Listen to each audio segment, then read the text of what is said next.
Premier Eby, I'm sure you've seen at this point that Alberta Premier Danielle Smith is in Ottawa this morning. She described your comments as un-Canadian and unconstitutional. What do you say to the concerns that the Premier has raised about your opposition to a potential pipeline to BC's coast being un-Canadian?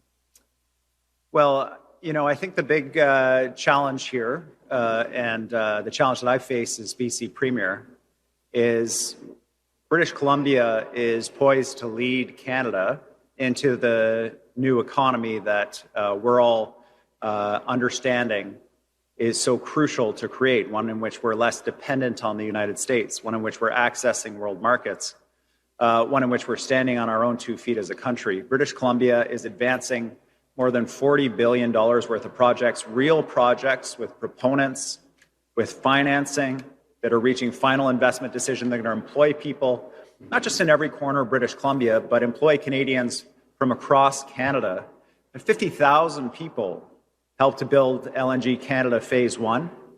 They came from every corner of this country. And the net benefit of that export project, the largest private sector investment in Canadian history, delivered by our government, the net benefit of that flows to all Canadians and to British Columbians. And so that's our work.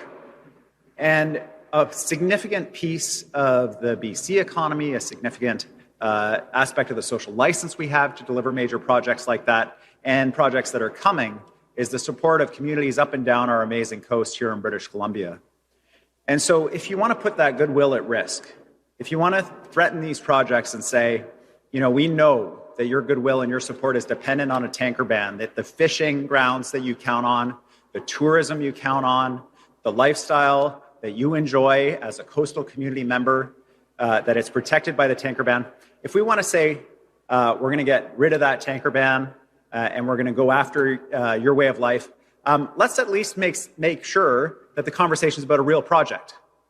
Right now, the province of BC, the Premier of BC, is not a threat to the pipeline project of the Premier of Alberta because there is no pipeline project. There is a public relations department. There is a Crown Corporation with $14 million. The only way currently that project is going forward is with tens of billions of dollars of public money. And if this is in fact another multi-billion-dollar federally funded Alberta project, then where is the multi-billion-dollar federally funded project in British Columbia? That is the question that I'm asking.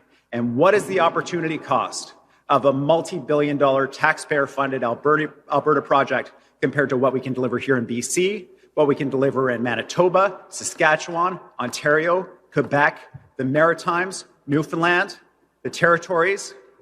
You show those premiers the opportunity to spend tens of billions of federal tax dollars, and what can they deliver? Give everybody a fair shot. It's not the Danielle Smith show, it's the Canadian team. And we all deserve the same opportunity for the same federal funding for our projects as she does for hers.